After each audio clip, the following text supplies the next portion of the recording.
श्रोतेहो नमस्कार. शेती ही केवळ उदरनिर्वाहाची नाही, तर आता ती एक उद्योजकीय संधी बनत चालली आहे. पारंपरिक पिकांबरोबरच सुगंधी वनस्पतीचं महत्त्व आता वाढू लागलं आहे आणि अशा सुगंधी शेतीत अग्रस्थानी असलेलं झाड म्हणजे सोनचाफा. सोनचाफ्याचं झाड जितकं देखणं तितकंच त्याचं आर्थिक मूल्यही अधिक आहे. याचे फूल, तेल, औषधी गुणधर्म आणि निर्यातक्षम उत्पादनामुळे अनेक शेतकरी आज या शेतीकडे वळत आहेत. आज आपण जाणून घेणार आहोत सोनचाफा शेतीची माहिती, लागवडीपासून उत्पादनापर्यंतचा प्रवास. त्यासाठी आकाशवाणीच्या स्टुडिओमध्ये आलेले आहेत उदय गोपीनाथ वेलणकर सर. ते वेताळ बांबर्डे तालुका कुडाळ इथून आलेले आहेत. तसंच सोनचाफा शेती तज्ज्ञ आहेत. त्यांनी अनेक वर्ष सोनचाफा लागवड मार्गदर्शन तसंच जातीवंत सोनचाफा कलमांचा पुरवठा करीत असून आज अनेक शेतकरी त्याचा लाभ घेत आहेत. सर, तुमचं स्वागत आहे. नमस्कार सर. नमस्कार सर, सुरुवातीला वेलणकर चाफा ही कल्पना कशी आणि कुठून सुचली याविषयी श्रोत्यांना थोडक्यात सांगा. वेलणकर चाफा एकंदरीतच आमच्याकडे 1930 पासून चाफा असल्यामुळे माझ्याकडे ज्यावेळी ही नर्सरीची धुरा सांभाळायला आली वडिलांकडून, तिथपासून ह्या पिवळा चाफा, सोनचाफा याचं नाव बदलून मी वेलणकर चाफा, कारण तुमची काहीतरी ओळख निर्माण झाली पाहिजे आणि मार्केटमध्ये ज्यावेळी तुम्हाला नावाने ओळखतात त्याचवेळी तुम्ही यशस्वी होता, असं आत्ता माझं मत आहे. नर्सरी व्यवसायातून मिळालेल्या अनुभवावरून सोनचाफ्याच्या बारमाही आणि व्यापारीदृष्ट्या फायदेशीर जातीची गरज ओळखून सुचली असं म्हणावं लागेल. हो सर, सोनचाफ्याच्या अनेक जाती आहेत. त्यापैकी तुम्ही गडद पिवळ्या रंगाच्या जातीवर लक्ष केंद्रित केलं. त्यामागचं कारण काय सांगाल? यामध्ये एकूण 7 जाती आहेत आणि या जातींपैकी जी बाकीच्या सगळ्या जाती आहेत, ही जी आता आमची वेलणकर चाफा ही जात जर आपण बाजूला ठेवली तर बाकीच्या जातीचे काही फायदे तसेच तोटेही आहेत की त्या सीझनल त्यांना फुलं येतात, त्यांची झाडं फार उंच वाढतात आणि फुलं काढताना त्रास होऊ शकतो. त्याच्यामुळे ही जी जात आता आम्ही विकसित जी केलेली आहे वेलणकर चाफा, ही बारमाही फुलं देणारी असून त्याची उंची तुम्ही कमी ठेवून त्याची फुलं हाताने काढू शकता आणि जास्तीत जास्त वर्षभर तुम्हाला याचं उत्पन्न मिळू शकतं. मार्केटमध्ये या फुलाला रंग, सुवास आणि त्याचा आकार याच्यानुसार मागणी चांगली असल्यामुळे या जातीची मी निवड केली आणि त्याच जातीचं मी विकसित करायचं ठरवलं आणि ती जात आज चांगल्यापैकी यशस्वी झाली आणि आज बहुतांशी लोक कुठेही तुम्ही गेलात तर वेलणकर चाफा ही ओळख निर्माण झाली आहे आणि यामुळे ही जात मी निवडली. याचं कारण हे आहे. यावरून असं समजतं की गडद पिवळ्या सोनचाफ्याचा रंग दरवळ, टिकाऊपणा आणि बाजारातील मागणी लक्षात घेऊन त्यावर लक्ष केंद्रित करण्यात आलं. हो बरोबर ना? हो बरोबर. तर चाफ्याच्या झाडांची काळजी घेताना त्याला विशेष कोणती खतं आणि औषधं वापरावीत? चाफ्याच्या झाडाची काळजी घेत असताना विशेष खतं आणि औषधं किंवा खतांचं नियोजन जे आपण इतर झाडांना करतो तसंच आहे. फक्त याच्यासाठी चांगला सूर्यप्रकाश आणि उत्तम निचरा होणारी जमीन, शक्यतो लाल किंवा मुरमाड जागा असेल तर फार उत्तम, आणि मार्केटचा अभ्यास एवढं करून आणि ज्यावेळी पावसाळा संपतो त्याच्यानंतर त्याला द्यायचं पाणी, याची जर व्यवस्था असेल तर कोणताही शेतकरी यामध्ये चांगल्यापैकी उत्पन्न मिळवू शकतो आणि 12ही महिने त्याला अर्थार्जन होऊ शकतं. यासाठी कोणत्या खतांचा वापर करता? खतांचा वापर करत असताना जास्तीत जास्त सेंद्रिय खतं, जसं कंपोस्ट खत आहे, गांडूळ खत आहे, वाळलेलं शेणखत आहे, पालापाचोळा, याचा उपयोग जास्तीत जास्त करावा. प्रथम वाढीसाठी ज्यावेळी आपण झाडं लावतो त्या प्रथम वाढीसाठी टॉनिक म्हणून काही थोडीफार रासायनिक खतं द्यायला हरकत नाही, पण त्याचा वापर नंतर हळूहळू कमी करून आपण सेंद्रिय खतांकडे वळलं पाहिजे आणि त्यानुसार त्याचा फुलांचा रंग, आकार आणि त्याची आकर्षकपणा हा टिकून राहण्यासाठी सेंद्रिय खतांचा वापर जर जास्त केला तर ते शक्य होतं. आणि त्यावर कीटक, बुरशीनाशक? शक्यतो याच्यावर कीटक, बुरशीनाशक काही फवारण्या कराव्या लागत नाहीत, पण कदाचित जर खाली तुम्ही अस्वच्छता ठेवली, जर तण वाढलं, रान वाढलं, तर काही किडी ज्या अशा आहेत की त्या तणामध्ये लपून बसतात आणि त्यावरून येऊन पानांच्या शेंडे कुरतडतात. त्याच्यामुळे खाली तण काढून साफसफाई ठेवणं हे गरजेचं आहे. आणि अगदीच असेल तर आपल्याकडे ऑर्गॅनिक फार औषधी आहेत, जसं काही नीम तेल आहे, तंबाखूचं पाणी आहे, अशी औषधं वापरून सुद्धा आपण ह्या येणाऱ्या किडी किंवा रोग कंट्रोल करू शकतो. विशेष असं त्याच्यासाठी पेस्टिसाइड काही वापरावं लागत नाही, केमिकल काही वापरावं लागत नाही. बरं. म्हणजे सोनचाफ्याच्या झाडांसाठी गांडूळ खत, कंपोस्ट खत आणि कीटक बुरशीनाशकांची योग्य मात्रा आणि वेळेवर छाटणी महत्वाची असते. वेळेवर छाटणी महत्वाची असते. सर, चाफा लागवडीचं सरासरी उत्पादन किती आणि उत्पन्न किती मिळतं?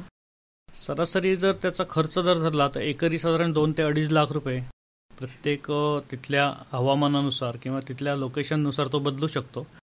2 ते 2.5 लाख रुपये खर्च येतो एका एकरी. आणि साधारण 2 वर्ष झाडाची वाढ चांगली झाल्यानंतर वार्षिक त्याचं उत्पन्न 4.5 ते 5 लाख रुपये तिथल्या जवळच्या मार्केटनुसार किंवा तुमच्या दळणवळणानुसार ते बदलू शकतं. पण 4-4.5 लाख रुपये उत्पन्न शेतकरी घेत आहेत. अगदी फक्त 280 झाडांपासून सुद्धा वार्षिक 9-9 लाख रुपये उत्पन्न घेतलेले सुद्धा माझे शेतकरी आहेत.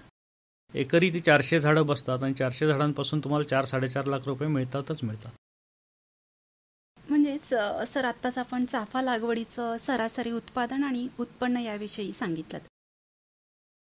तर थेट शेतकऱ्यांपर्यंत कलमे पोचवायची ही कल्पना यशस्वी होण्यामागचं गुपित काय सांगाल? याच्यापूर्वी कलम करत असताना नर्सरीसाठी आम्ही रोपं देत होतो किंवा कलम पुरवत होतो. परंतु काही संधीसाधू लोक आणि वाईट अनुभव शेतकऱ्यांपर्यंत जी माझी ओरिजिनल झाडं पोचली पाहिजेत किंवा मीच केलेली झाडं पोचली पाहिजेत ती न पोचता दुसरंच कुठलं तरी काहीतरी आणून वेलणकर चाफा म्हणून विकायचं असं माझ्या लक्षात यायला लागल्यानंतर शेतकऱ्यांच्या तक्रारी येऊ लागल्या. तक्रारी आल्यानंतर त्याचं निरसन करत असताना असं लक्षात आलं की हे मधल्यामध्ये काहीतरी कुठून तरी स्वस्त आणून काहीतरी विकायचं आणि अशा अपप्रवृत्ती शिरल्यामुळे मी सरळ शेतकऱ्यांपर्यंत पोहोचलो. त्यांच्या शेताच्या बांधावर जाऊन त्यांना समजावलं आणि थेट माझ्याकडूनच त्यांना कलमांचा पुरवठा सुरू केला. माउथ पब्लिसिटी झाली आणि थेट शेतकरीच माझ्याकडे येऊ लागले. आज संपूर्ण महाराष्ट्रामध्ये नव्हेच तर कर्नाटक, केरळ, तामिळनाडू आणि गुजरात या ठिकाणचे शेतकरी सुद्धा मला जोडले गेलेले आहेत आणि थेट मी शेतकऱ्यांनाच कलम पुरवतो. मध्ये येणाऱ्या कुठल्याही फेरविक्री करणाऱ्याला मी झाडं देत नाही. म्हणजेच थेट शेतकऱ्यांपर्यंत कलमे पोचवून त्यांना मार्गदर्शन देण्याची पारदर्शक आणि विश्वासार्ह प्रणाली हे यशाचं खऱ्या अर्थाने गुपित म्हणावं लागेल. हो, हे यशाचं गुपित आहे. तर आपल्या वेलणकर चाफ्याला महाराष्ट्राबाहेरही चांगली मागणी आहे. तर हे नेटवर्क कसं उभं केलं?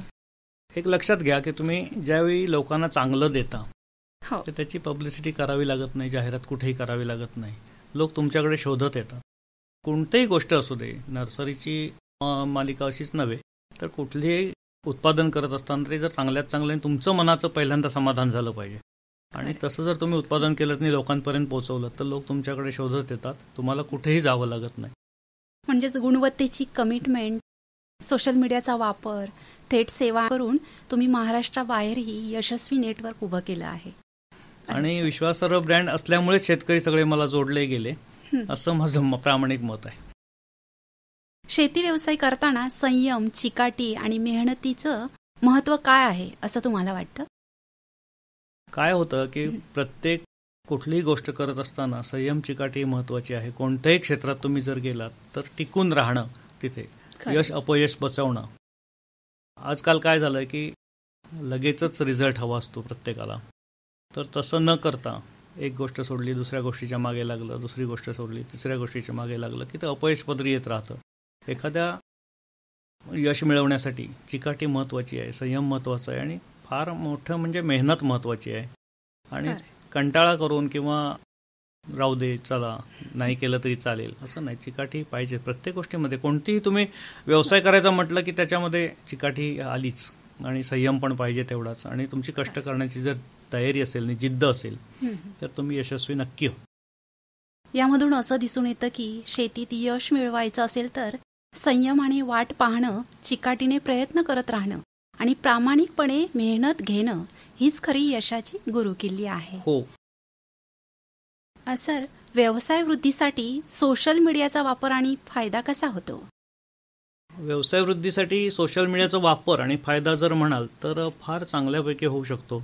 सोशल मीडिया हे आज असं प्रभावी माध्यम आहे की आज लहानापासून मोठ्यापर्यंत हे प्रत्येकाच्या हातात आहे. आणि त्याचा जर योग्य वापर तुम्ही केलात तर तुम्ही जास्तीत जास्त लोकांपर्यंत पोहोचू शकता.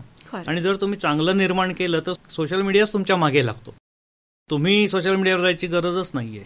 सोशल मीडिया तुमच्यापर्यंत पोहोचतो आणि आपोआपच तुमची जाहिरात चांगली होते. चांगलं निर्माण करा, चांगलं लोकांपर्यंत पोहोचा आणि त्यांना काहीतरी रिझल्ट मिळाला पाहिजे, तेव्हाच तुमच्यापर्यंत लोक येतात. सोशल मीडियाचा वापर आज फार चांगल्या प्रकारे आपण करून घेऊ शकतो प्रत्येक बाबतीत, परंतु तसं न होता असं दिसतं की वापर करताना सुद्धा त्याचा जपून केला पाहिजे. त्याचा गैरवापरही फार होताना दिसतो. हो. तर ते टाळलं पाहिजे. आपल्या व्यवसायासाठी, आपल्या उद्योजकतेसाठी ह्याचा वापर फार छान होऊ शकतो असं माझं मत. सोशल मीडियाच्या माध्यमातून कमी खर्चात थेट ग्राहकांशी संवाद साधता येतो, उत्पादनांची ओळख वाढते आणि व्यवसायाला राज्याच्या सीमा ओलांडून व्यापक पोहोच मिळते. हो ना? हो, बघा ना, आता कसं आहे माहितीये का, एखादा प्रॉब्लेम एखाद्या शेतकऱ्याला झाला तर पूर्वी शेताच्या बांधावर जावं लागायचं आम्हाला तिथे. आता तसं न जाता व्हिडिओ कॉल करून तो शेतकरी मला विचारू शकतो की असं झालंय सर, काय करूया, याला कोणती औषधं वापरावी, याला काय करू, मला याचं उत्तर हवंय. पण त्या माध्यमातून देऊ शकतो. केवढी सोय आपल्या हातामध्ये आली आहे. एका क्लिकवर आपण त्याच्याशी संवाद साधू शकतो, त्याच्या बांधावर जाऊ शकतो. फार अतिशय सुंदर व्यवस्था आहे. आपण त्याचा वापर जरूर करायला पाहिजे. सर, आजपर्यंतचा एखादा असा अनुभव सांगा जो तुमच्यासाठी टर्निंग पॉइंट ठरला असेल. साधारणपणे 81-82च्या दशकात ज्यावेळी आपला सिंधुदुर्ग जिल्हा विभाजन झाला, म्हणजे रत्नागिरी जिल्ह्याचा सिंधुदुर्ग जिल्हा झाला, त्या मुदतीमध्ये माझं रत्नागिरीला जाणं झालं होतं. आणि तिथे मी एका नर्सरीत गेलो असता तिथं विचारलं चाफ्याची कलमं आपल्या ठेवता का, तर ते म्हणाले, खेर नावाचे ग्रस्त होते ते, आता नाही आहेत ते, तर ते म्हणाले वेलणकर म्हणून होते ते पूर्वी द्यायचे झाडं, परंतु आता ते कुठे आहेत माहिती नाही. त्याच्यामुळे आता आम्ही ते ठेवणं बंद केलं, कारण विश्वासार्ह कलमं, विश्वासार्ह झाडं मिळतच नाहीत. मी मोठ्या अभिमानाने त्यांना सांगितलं की मी त्यांचाच मुलगा आहे, मी तुम्हाला ही झाडं पुरवू शकतो. लगेच त्यांनी तिथल्या तिथे मला झाडांची ऑर्डर दिली. दुसऱ्या वर्षी माझ्याकडून त्यांनी झाडं नेली. त्यांना माझा विश्वास पटला आणि तिथपासून जो माझा टर्निंग पॉइंट सुरू झाला, मी फक्त आणि फक्त सोनचाफा तयार करायचं ठरवलं आणि त्याच्यात आज यशस्वी झालो. आज खूप शेतकऱ्यांना त्याचा उपयोग झाला आणि खूप शेतकऱ्यांचं उदरनिर्वाहाचं साधनच सोनचाफा झालंय. खरंच छान सर, तुमचा अनुभव छान तुम्ही सांगितलात. सर, नवीन पिढीला काय संदेश द्याल? नवीन पिढीला मी एवढंच सांगेन की तुटपुंजा नोकरीच्या मागे न लागता आपली जी शेती आहे, आपली जी जमीन जागा आहे, त्याच्यामध्ये कष्ट करून जर असे वेगवेगळे प्रयोग केले, वेगवेगळ्या प्रजाती लावल्या आणि जर आपण त्यात यशस्वी व्हायचं असेल तर संयमची काठी मी म्हटल्याप्रमाणे तशी जर आपण धरली तर यशस्वी व्हायला काही हरकत नाही. नोकरीच्याच मागे लागून कुठेतरी 8 तास नोकरी करायची, मग त्याच्यापेक्षा तुम्ही 6 तास काम करा ना आपल्या शेतीमध्ये, नक्की यशस्वी व्हाल. आणि तुमचे मालक तुम्ही असाल. ज्यावेळी तुम्ही मनात आलं की आज मला नाही थांबायचं आहे, थांबू शकता. नोकरीवर असं होऊ शकत नाही, तुम्ही तिथे गेलंच पाहिजे, तुम्ही तिथे केलंच पाहिजे. त्या चिकाटीने तुम्ही शेती जर केली तर अगदी नक्कीच यश मिळणार आहे. थोडक्यात काय तर वेगळी कल्पना घ्या, धाडस करा, चुका स्वीकारा आणि चिकाटीने प्रयत्न करत राहिलात तर यश तुमचंच आहे. हीच नवीन पिढीसाठी खरी शिकवण आहे. तर श्रोते हो, सोनचाफा शेती हा केवळ पर्याय नाही तर भविष्यातील शेतीतील एक सुवर्ण संधी आहे. कमी देखभाल, जास्त उत्पन्न आणि सुगंधी फुलांची वाढती मागणी, या साऱ्यामुळे सोनचाफा शेती हा शेतकऱ्यांसाठी एक नवा मार्ग खुला करतो आहे. आज वेलणकर सरांनी दिलेली माहिती नक्कीच श्रोत्यांसाठी उपयुक्त ठरेल आणि सोनचाफा शेतीच्या प्रवासाला सुरुवात करण्यास मदत करेल अशी आशा आहे. वेलणकर सर, तुम्ही इथे आलात त्याबद्दल आकाशवाणीतर्फे आणि श्रोत्यांतर्फे धन्यवाद.